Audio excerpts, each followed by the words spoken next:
Meu Senhor e meu Deus, creio firmemente que estás aqui, que me vês e que me ouves. Adoro-te com profunda reverência. Peço perdão dos meus pecados e graça para fazer com fruto este tempo de oração. Minha Mãe Imaculada, São José, meu Pai, Senhor, anjos da minha guarda, intercedei por mim. Olhei para a agenda e reparei que a minha meditação tinha que ser pregada quanto antes, porque a devo entregar a tempo de chegar às vossas casas. Estava com pouco tempo, falta de organização também, e pus-me a rezar. Estou agora diante do Santíssimo Sacramento, até se ouve uma campainha da porta ao fundo e disse: tenho que rezar. Estou aqui sozinho na capela e tenho que rezar ajudando os outros. Meu Senhor e meu Deus, creio firmemente que estás aqui. Que bom é, ainda há poucos dias nos diziam que era tão importante que nós rezássemos diante do Santíssimo Sacramento, que às vezes até com headphones ouvíssemos as meditações à frente do sacrário, se pudermos. Se não pudermos, podemos imaginar o sacrário mais próximo da nossa casa e ali estar diante de Nosso Senhor, sentados de joelhos.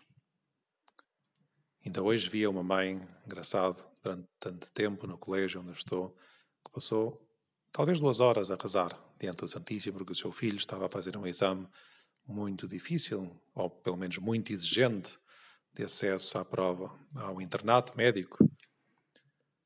E ali estava a mãe a rezar por ele, suponho. Não perguntei porque é que estava a rezar, mas suponho que estava a rezar pelos seus filhos, marido, mas sobretudo pelo seu filho.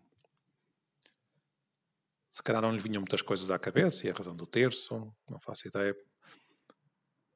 Pedindo as orações, pedindo coisas a Jesus e às vezes estar. Muitas vezes a nossa oração é estar à frente do sacrário. E o que é que nós fazemos quando estamos sozinhos a rezar?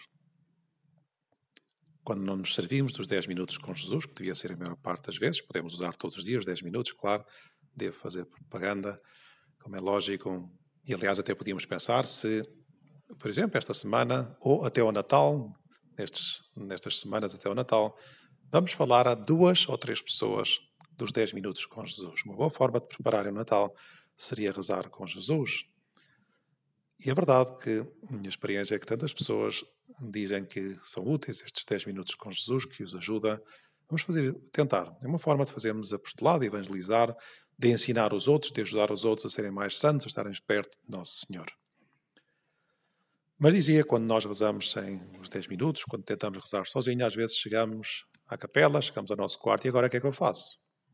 Como é que eu vou rezar? O que é que eu hei de dizer a Nosso Senhor? Não temos palavras, não sabemos o que é que devemos dizer, estamos secos. Eu peguei neste Evangelho e dizia assim, naquele tempo, que é o Evangelho da missa de hoje, disse Jesus aos seus discípulos a seguinte parábola: olhai a figueira e as outras árvores. Quando vedes que já têm rebentos, sabeis que o verão está próximo. Assim também, quando virdes acontecer estas coisas, sabeis que está próximo o reino de Deus. É verdade vos digo, não passará esta geração sem que tudo aconteça. Passará o céu e a terra, mas as minhas palavras não passarão. As palavras de Deus. Jesus disse aos discípulos, esta parábola diz-nos também a nós. Jesus fala através da Sagrada Escritura, fala nas missas. Aqui há tempos, já há algum tempo, dizia uma pessoa, não sei se estará a ouvir, mas não é nada, ninguém pode saber quem é que o fez, que a palavra de Deus que dizia que era preciso deixar as coisas para trás, renegar-se, o tocou especialmente nessa circunstância e decidiu não fazer uma compra que pensava que fazer e tinha uma certa utilidade, até fazer esse sacrifício. Para quê? Para poder ter mais dinheiro, poupar algum dinheiro para manter um dos filhos de uma escola privada. Podia não ter feito isso. Podia ter arranjado outra forma de o fazer, mas assim, dessa forma, também tinha que negar-se mais. Passou a ir de autocarro mais vezes para o trabalho e assim, também no autocarro podia arrasar nos transportes públicos e tinha mais tempo para Deus e possibilitava que o filho, que essa pessoa pudesse estar na escola onde eles desejavam que fosse educada. Pois é a palavra de Deus que nos toca, que nos deve tocar, mas às vezes não diz nada, às vezes não sabemos o que é que devemos dizer.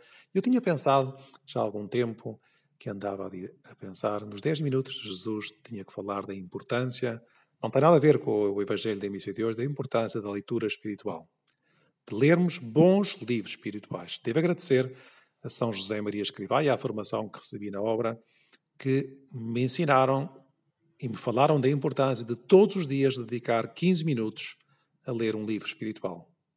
Ou melhor, 2 ou 3 minutos, ou 5, a ler um Novo Testamento e depois o resto, fazer leitura espiritual por um livro de um padre da igreja, de um santo, um documento do magistério da igreja, uma biografia, o que quer que seja, alguma coisa que fosse alimento para a minha vida espiritual. E ao fim destes anos todos, que não são muitos, porque ainda sou novo, graças a Deus, assim o penso, talvez não seja assim tanto, já, à conta disso, já pude ler dezenas ou mesmo centenas de livros.